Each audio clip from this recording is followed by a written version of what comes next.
Hi.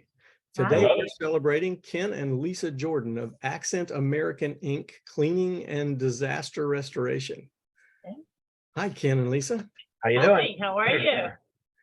Wonderful. How are you? Good. Doing We're so great. excited you're joining us today. This is going to be fun. We're excited to be here. Thank you. So how did your business get started? Disaster restoration. That sounds like a big... Well, first of all, I started a carpet cleaning business. I worked my way. I majored in business and finance, and I worked my way through school. And I was a bouncer and checked out a bunch of jobs, and nobody was paying decent money. I mean, Yeah. Kmart offered me a job out of college, $18,000 a year to start, and 60 to 80 hours a week. And I made more money working part-time in college. Just be just like a I was a bodybuilder, so I dressed like a Chippendale on ladies' night to serve drinks to the ladies. And that started in the 80s. And I was making $800 to $1,200 in tips in one night. It was easy to do back then. Yeah. I waited tables also. It was easy to make $800 a night. Wow. So if you hustle. I remember when the Chippendales were popular. Yeah. They had Yeah, a they tried to get me to do that too. And I'm like, they wanted me to join up a group in London, and they got busted for a patent infringement. And then the guy got arrested for having relations with a 15-year-old. Because Chippendale was a very famous old furniture company. Right. Right. They took the name and didn't get permission to use the name Chippendale, and it is patented. Yeah. Oh, I hadn't heard that. So they got busted when they went to England, which is where Chippendale. I also could have got into pro wrestling. Everybody's seen the actor The Rock. I knew his father. I trained with his father, and he wanted to promote me in pro wrestling along with Paul Ellering and a few others. And I was in college at the time, so I couldn't do that. But they were switching over from the Dusty Rhodes type look to the bodybuilders. And I knew Hulk Hogan, trained with him, and he had just bodyguarded Cyndi Lauper. And on stage, he got noticed, and he made Rocky III. And after that, wrestling went crazy. But the main reason I couldn't do it, they wanted me to fly to Japan. I could do, wrestling is all fake. Yeah, all right. fake. And the Matsulu Wrestling School is a stunt school, like a Hollywood stuntman would go to. And I'd have to go to that, and that cost $10,000. So I'm like, not going to make it, but kind of wonder, well, what would have happened if I did? So did all of that physicality play well into, lead in well into your business, your It didn't lead into the business, but it definitely helped having all that muscle and all that strength when you're moving furniture and carrying around big pieces of equipment. Oh, sure. It does help I that for seen him sure. pick up a sofa and carry it out the house on his back. Yeah, won't do that now, but not at 64. But yeah, I just saw an ad somewhere, and it says, make $1,000 a week. And I'm sitting there, how can you do that? I was used to making that in a day when nobody wanted to pay the kind of money I made. And long story short, I went to work for a company, and it was a bait and switch, $5.95 or $4.95 a room. You go in, and I'd watch what they did, and I'm like, I don't agree with this. I didn't know what I was doing. So I said, I can, do this better. So now, granted, this was the 80s, right? So I'm working in biker shorts with a portable, a tank top, just about making money. And he was massively huge back then. He's small now compared to what he was. And, he had a 12-pack of hats. So most of his clients were women, and some of them were having their carpets cleaned once a month. So Lisa said, I met Lisa. She was working at Robacani's, and at Century Finance and at Cardi's Jewelry. And I knew Jim Robacani. He was a legend in Tampa for nightclubs. He is a big promoter in South America now, and I knew him real well. And I used to bounce for him. And in the 80s, they had best 80s bar contest for like bodybuilders, best chest, best legs. They had them for women too. But I would go enter these, and I'd win $500 a week in addition to making those tips. Wow. I'd go in and I'd win. Look, bar tabs I'd give away, but I'd win about $500 a week going there, and I'd go in all dressed blousy and take off and get on stage and pose and win. So Jim calls me up, and I'm like, no, I don't want to do that. I'm too old to do that. He said, now bring your best friend, your buddies, and we'll give you free drinks. And Alicia was cocktail waitress in there. I was one of the waitresses, and Jim told me to go recruit guys for this contest, and he walks in with him and 5 of his big, massive buddies. So of course I go right over and try to recruit them. So I didn't tell her I was in the contest. So I'm like, hey, you know, would you like to get together sometime, have a coffee? Here's my card. She goes, nope, don't have time. I'm busy. I work 3 jobs, and I would come in there every night. Big story. Long story short, that contest that night, a big fight broke out. Some guy jumped on stage, and who shouldn't have been there, and he was severely overweight, and everybody's laughing. And then he cold cocked the bouncer, busted his nose open, and I used to bounce with this guy and had to rush him to the hospital. So get him all stitched up. So after that, I kept coming back to meet Lisa. Mm-hmm. And she's kept saying no. I'm tipping her $5 a drink for a $1.75 beer. And she's no. So and I thought, legitimately, I'm busy. I was working 2 full-time jobs and a part-time job. I worked Monday through Friday at the finance company, 8 to 5, with my 2 roommates. And then I worked at the bar full-time. My only night off was Monday, because on Saturday and Sunday during the day, I worked for the jewelry store. So when I ask her out, my buddies there, now this sounds very egotistical, but let's understand, in the 80s, you know, the way I was built, the women asked me out.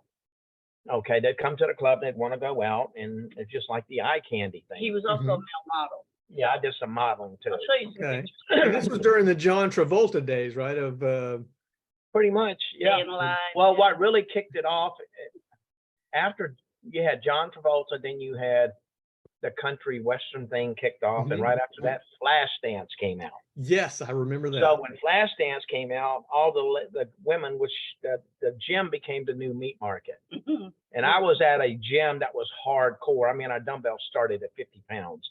Okay. And I'm playing with 180-pound dumbbells. So the women would come in there, you know, instead of going to the happy hour to meet guys. And we're like, what the heck? Leg warmers and everything, you know, and it stood out. So then after that, all these other clubs started coming. And they were meat markets, Bally's or all of that stuff. Mm-hmm. So pretty much. Well, so what happened with that, he kept coming in and talking to me, and you know, it was like 6 weeks of him coming in every night and just standing there waiting for me to walk by so he could talk to me a little bit, and would ask me out all the time, and I kept saying no. And I thought, I only have one night off. That's when I do my laundry. And my buddies are laughing and rolling on the floor. She said no, and I'm like, no. She said no. I'm like, what's that? Well, at no. the finance company, my 2 roommates worked at the finance company with me. I was the only one with a car, so I drove both of them to work and both of them home every day. Our boss was really cool because most of the people who were working there did collection work. I got bumped up where I was doing the actual posting onto the account, so I didn't have to make those phone calls anymore. Nice. But the one roommate, James, did off-site collection, so he would use my car during the day to run and pick up payments from people and bring them back so they post on the account. Well, our boss would let us take breaks with the radio contest. Whenever they'd have dial in and win, he'd go, okay, everybody take 5 minutes, dial in, see what you can win. So we won a lot of stuff because we had multiple lines, so we could have 5 lines going at the same time to the same number. So on this particular day in July, I won 2 tickets to a movie premiere party. It's a Monday. I'm off that night. Asked both my roommates, which one of you wants to go with me? Oh no, it's too late. We'll get home too late and I gotta go to work in the morning. I'm like, really? I take you home, take a nap, get dressed, and go back out to work and get home at 4 o'clock in the morning, then sleep for 2 hours and wake you up to come to work. You can't go out one night. They're like, no. So my male roommate, James, why don't you call that guy at the club that keeps talking to y'all and give the guy a break? So I did. I called. So I am getting ready to go out the door. I had another thing. I'm already dressed, and the answering machine rings. And back there, so I stopped to listen to the answering machine. And it's like, hey, it's Lisa from Roboconnies. And she told me that story. Can you be here in 30 minutes? And I'm like, boom, called her up. Where do you live? She lived next to King High School. I lived on the other side of Tampa. I live in apartments close to In Town and Country. Town and Country, Hillsboro, and Memorial. And it's 5 o'clock. All right. So I'm like, oh my God. So yeah, I'll be there. So man, I drove like a bat. I drove so fast, I hit a pothole, busted my passenger door. It started flopping open. So I had a bungee cord. The van. I had a bungee cord that shut.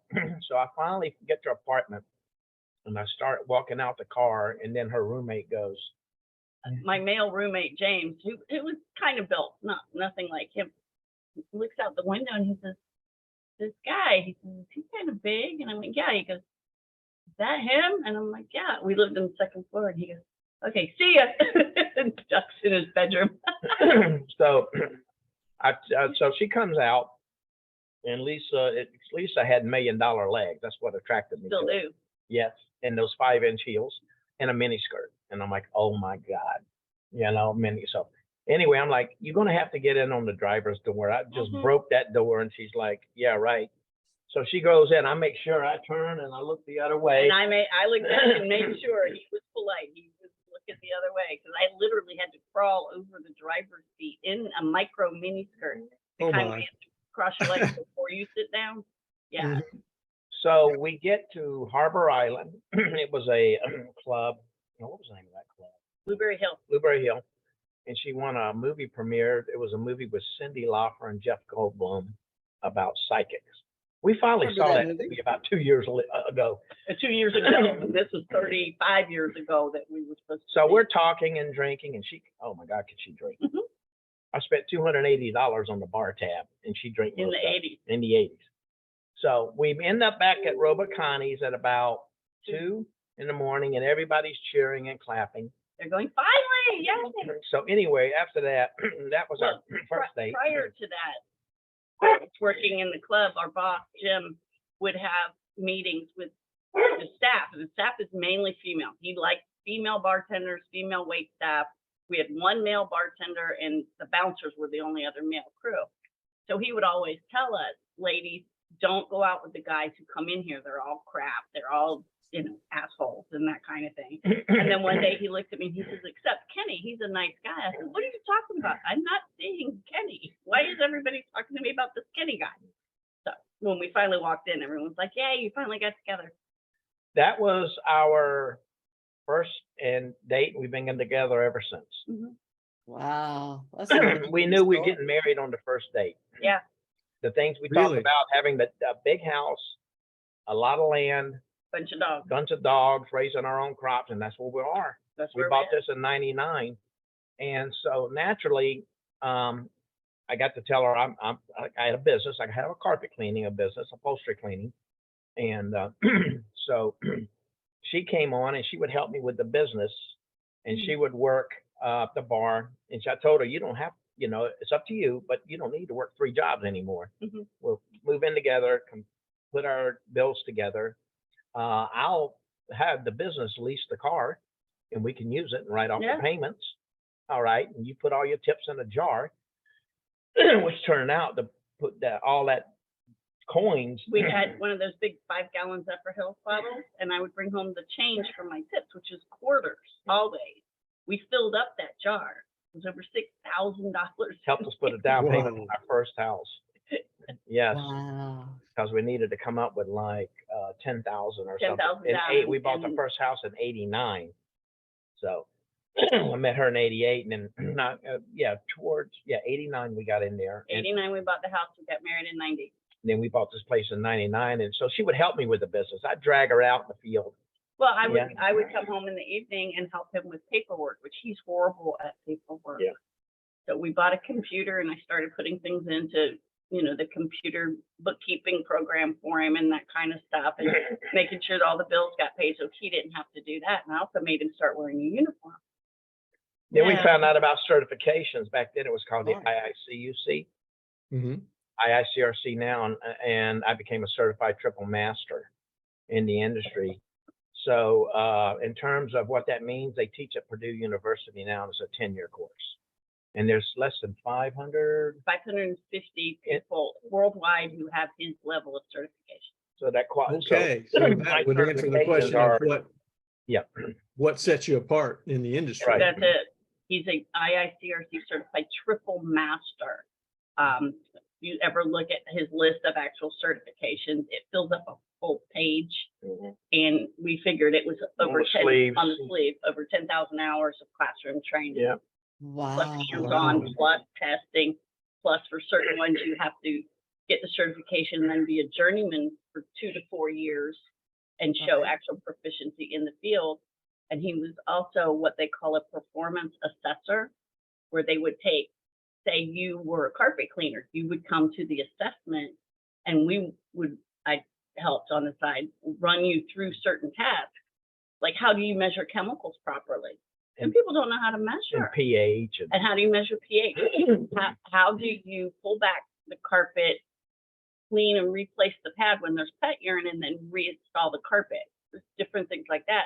And you'd get a grade, pass or fail. And it's a way for companies to say, okay, so John does great here, but he needs help here. So this is what we need to work on him for. And he was one of the assessors. I got dragged in behind him to kind of help. Yeah. Okay. So it's sort of an external quality control. Yeah. Within the And industry. it's done by third party people who've been trained and assessed themselves to be experts. Now, moving ahead, naturally, when you had a water loss, we didn't have water damage restoration back then. We had to invent it.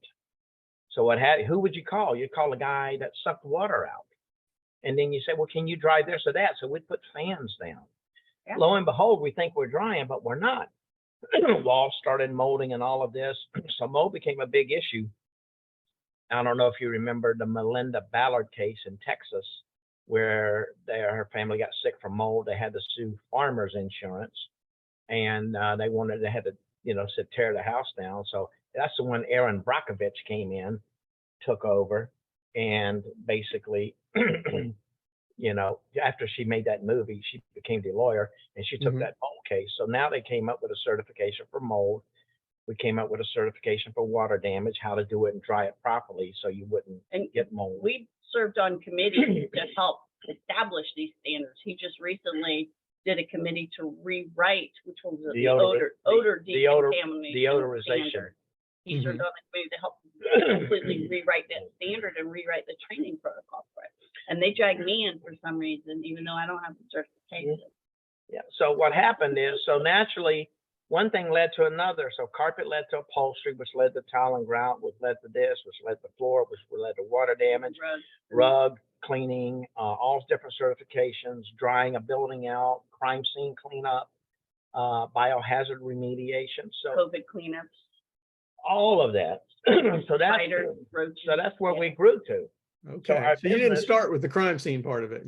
That was much later. Simple carpet cleaning, and they each built on each other. Okay. And I had someone ask me how they kind of correlate with carpet and upholstery cleaning and disaster restoration. Well, if you clean carpet, you usually have some kind of equipment. We have the big truck that sucks. Some people use portables. We have a big truck that sucks. If you have water damage, you suck up the water first. So you need the big truck that sucks. And the last thing you do on a water damage restoration job is you clean the floors as you go out. Fire. If you have a fire, what do they use to put out the fire? Water. So again, you need the big truck that sucks. Plus, we use the big truck to clean everything. And again, we clean the floors on the way out. Mold is water damage gone bad. So again, you're dealing with the water situation, and you use the drying equipment, and you still use the big truck that sucks, because we tear out the drywall and then we wash down the sides and the floor. And again, we clean the floors, the last thing we do. That separates us from our competition in this way. Think of a national franchise, any of them, that do what we do. They do not want to dry anything. They want to rip it all out. In our industry, in order to learn drying, they had to build homes and flood them and dry them. And then we successfully dried carpet, padding, and drywall from clean water losses without ripping anything out over 400 times. And in this house that they use. Yeah, and drying of drywall makes it stronger and harder. You don't have to cut it out. But if it takes you let's say a 2,000 square foot house flooded completely, it might take us $5,000 to dry that out. But my competitor wants to come in and take out 2 to 4 feet of drywall, put everything in storage, rip out all the carpet, pad, floor, Rip out all the cabinets. hit you for $100,000. I'm dry in 3 to 5 days. Your house is tied up for 6 to 8 months. And they have to, any cleaning from a fire, they sub out. They don't know how to do it. Yeah, we do it ourselves. So why, now from a business model, it's easy to invest $500,000 in equipment to make less. They would rather hire 3 guys with a razor knife, go in and. I'm sorry, I'd rather do it ethically and the right way. Yeah. Plus, I can do 10 jobs for $5,000 each while they're stuck on this one for 8 months, and I'm only in a month, and I still got the other 7 months to do those 10, $3,000 to $5,000.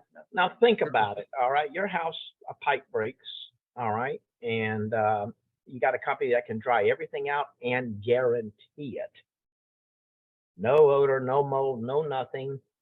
All right, your insurance. So we had to argue with insurance a lot. Oh, carpet and pad molds. No, it doesn't. It's plastic. Tupperware, you don't throw Tupperware away when the food molds. Right?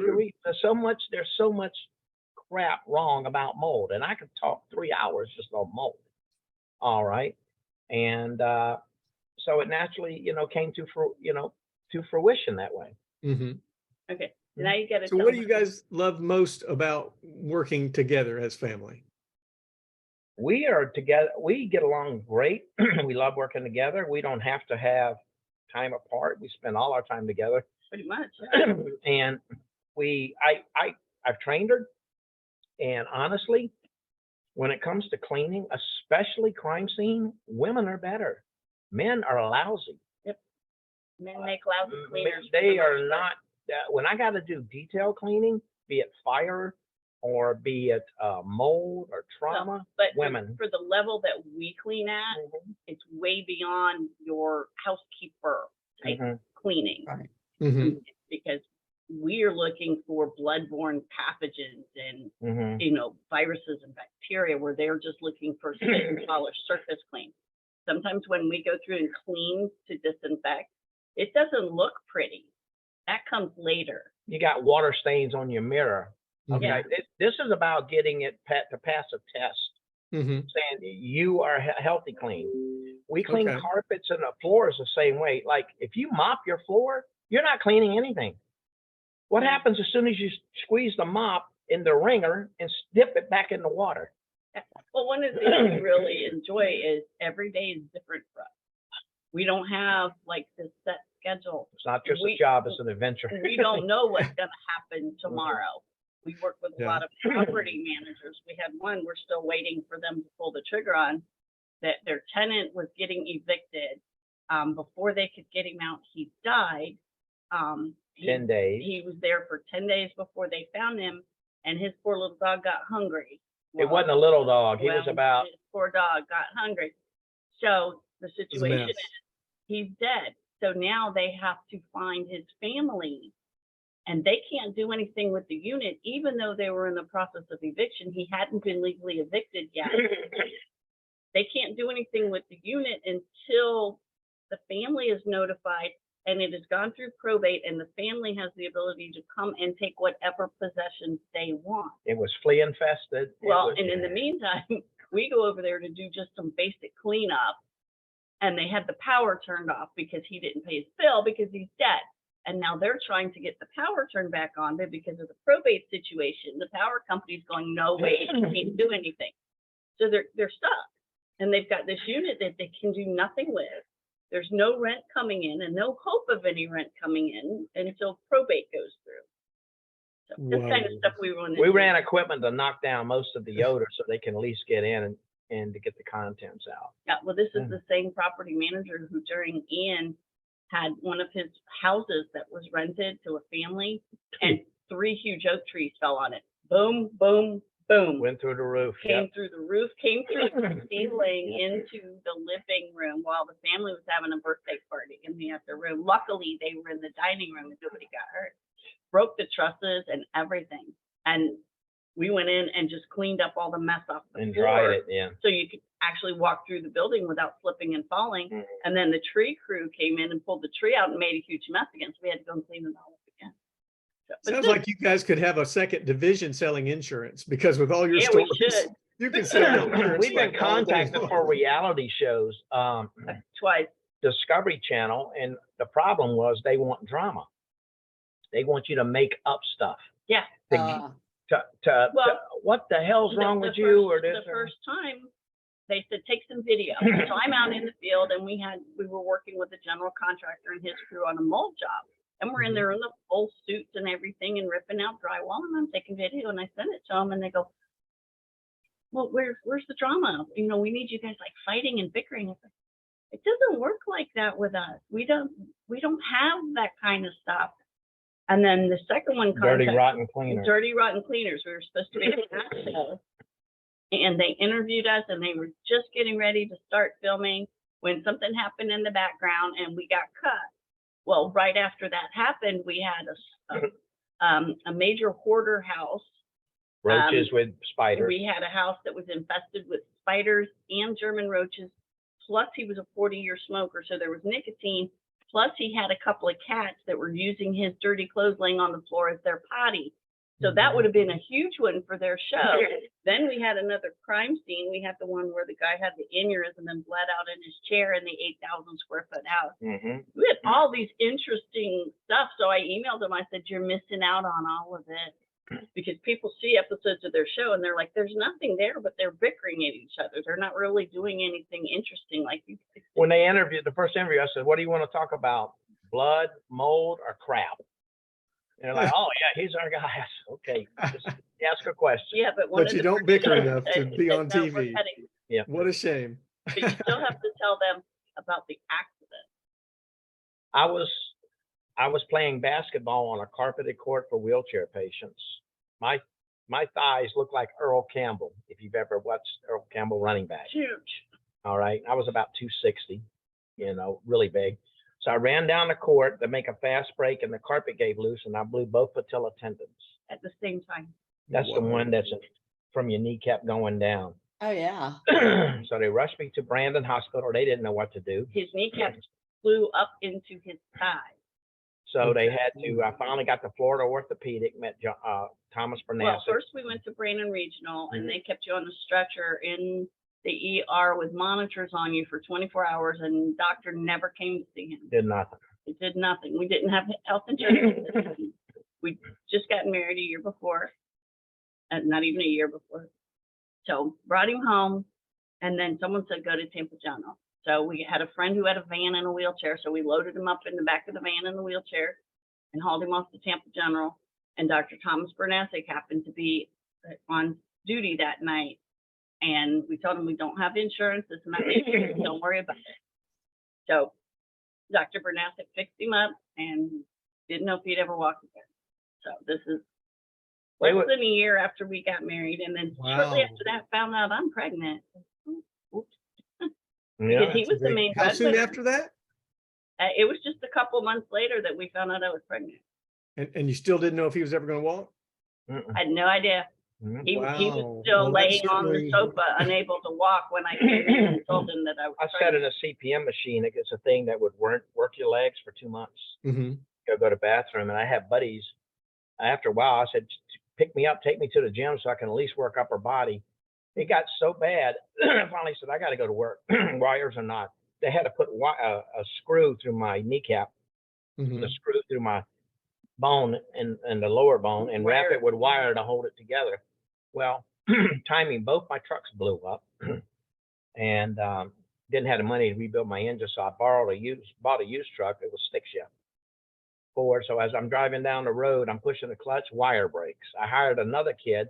He had fetal alcohol syndrome, but he could He's a good worker. to do what I needed and pay him. Well, we also had my brother-in-law, one of his friends, Yeah. came and took our truck and did some of the cleaning jobs for Yeah. us, so we would have some income. But Because I'm working part-time. Yeah. And side Wow. story on that, Mhm.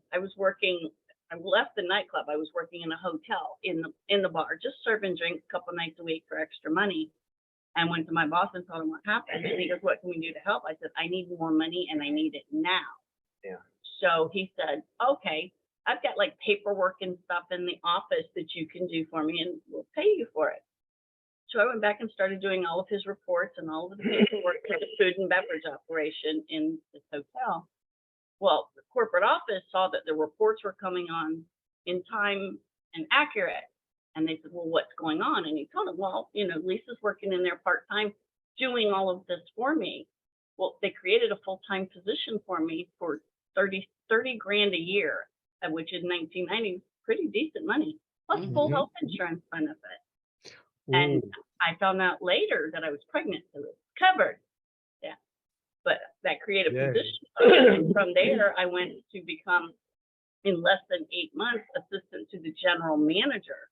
At 9 months pregnant, they promoted me to assistant to the general manager and human resources director. Wow. And then after she left, when the hotel got taken over, which they do frequently every 4 years, I moved to a different hotel and was assistant to the regional vice president. So that incident started a career for me. Plus, they got a computer and she figured out how to work it and programmed it and created computer software to run their programs. So, really? Yeah, It's simple stuff back I'll then. say she got an IQ of 169. And I'm a natural blonde. She got me beat. I'm 141. Yeah. A unicorn.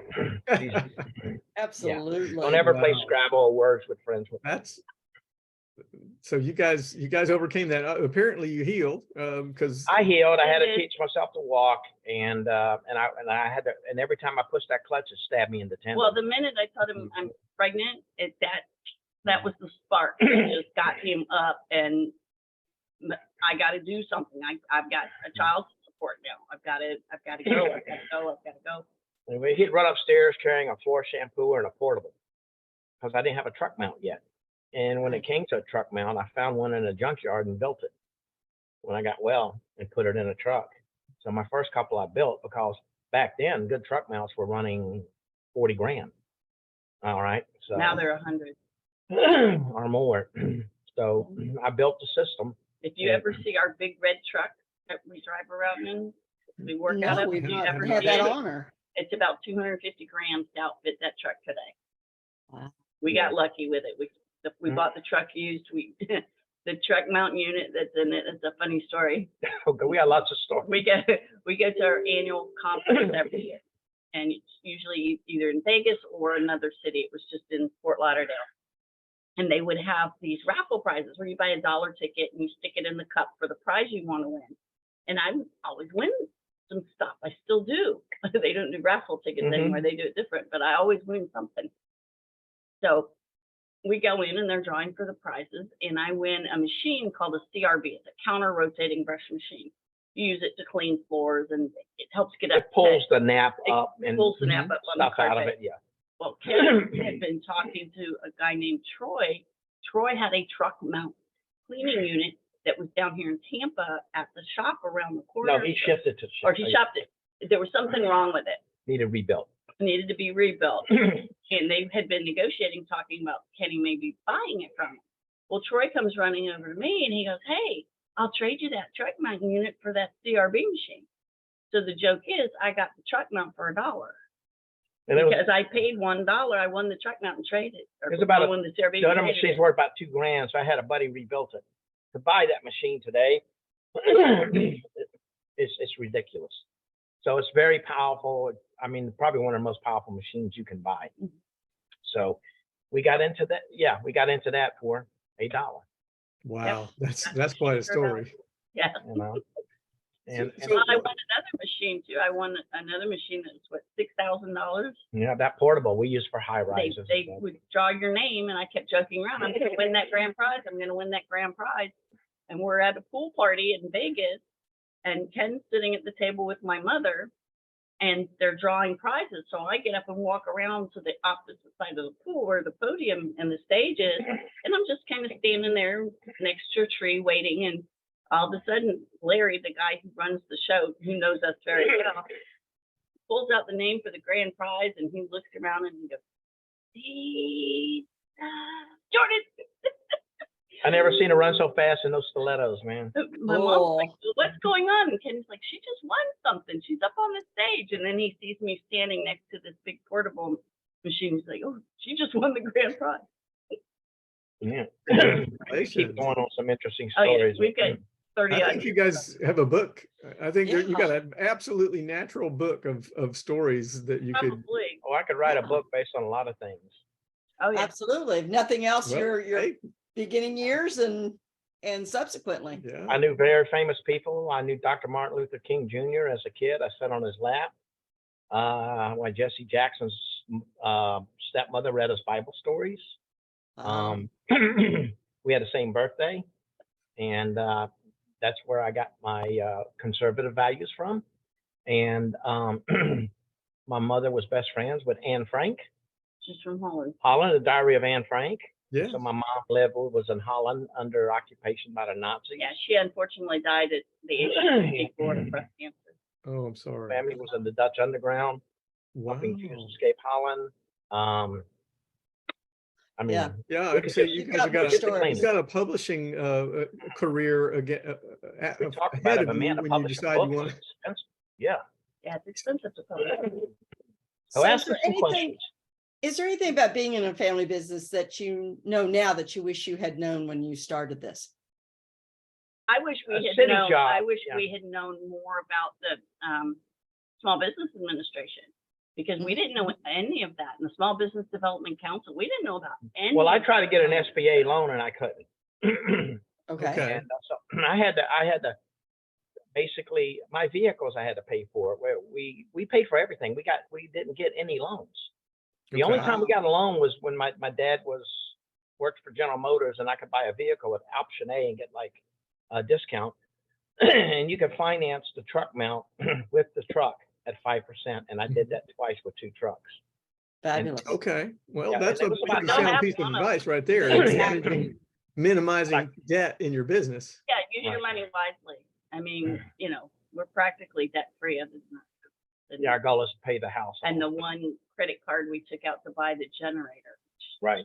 we're paying, the payments are $70 a month. We're paying 500. So To knock it out of the way. Well, so if somebody's listening to this in the future, what service area is within your reach? Do you go across the country, or no, is we it don't go across just the Tampa country. Bay? It's just 2 of us. We do mainly Hillsborough, Pinellas, Polk, and Pasco. We Mhm. do a lot of work down in the Sarasota Bradenton area. We work with Neal Communities, which is a huge builder up there. So if there's any builders up there, we do some amazing things with floor cleaning, like removing paint, drywall dust, wood glue, that kind of stuff. We can get Okay, all of that off. post-construction cleaning? Yeah. Post-construction. Shaw Mills referred me to them. I had to develop the system because they couldn't get it out. So I developed a system that works. Yep, No. now we teach it. So for somebody to reach you, I know your website is Accent American, accent like accent on a. Mhm. Right. And having American, a- there's an N on the end. American, yeah, with an N, American. .com. Yep. And I'll make sure I put that in the show notes. Mhm. Phone I were number to better or through the website better?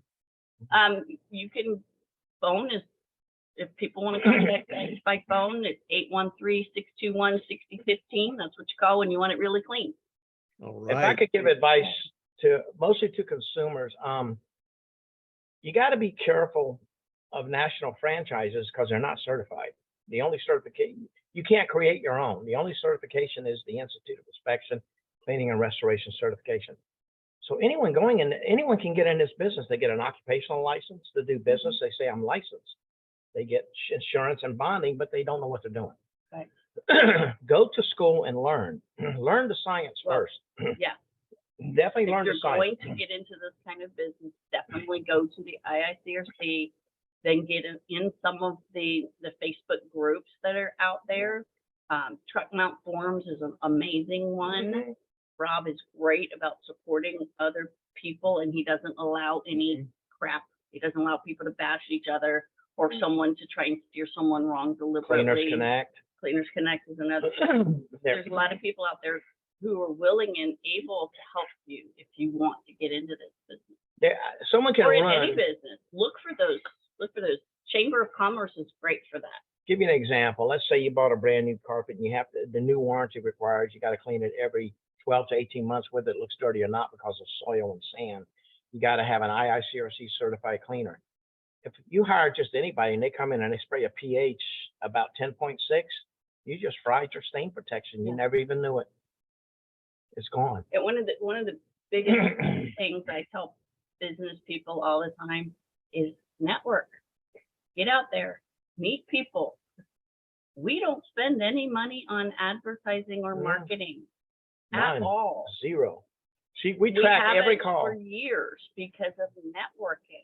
It's referral. We started networking heavily back in 2007 and made lots of great contacts, and we foster those relationships with those people. We make sure we stay in front of them. We make sure that we keep in touch.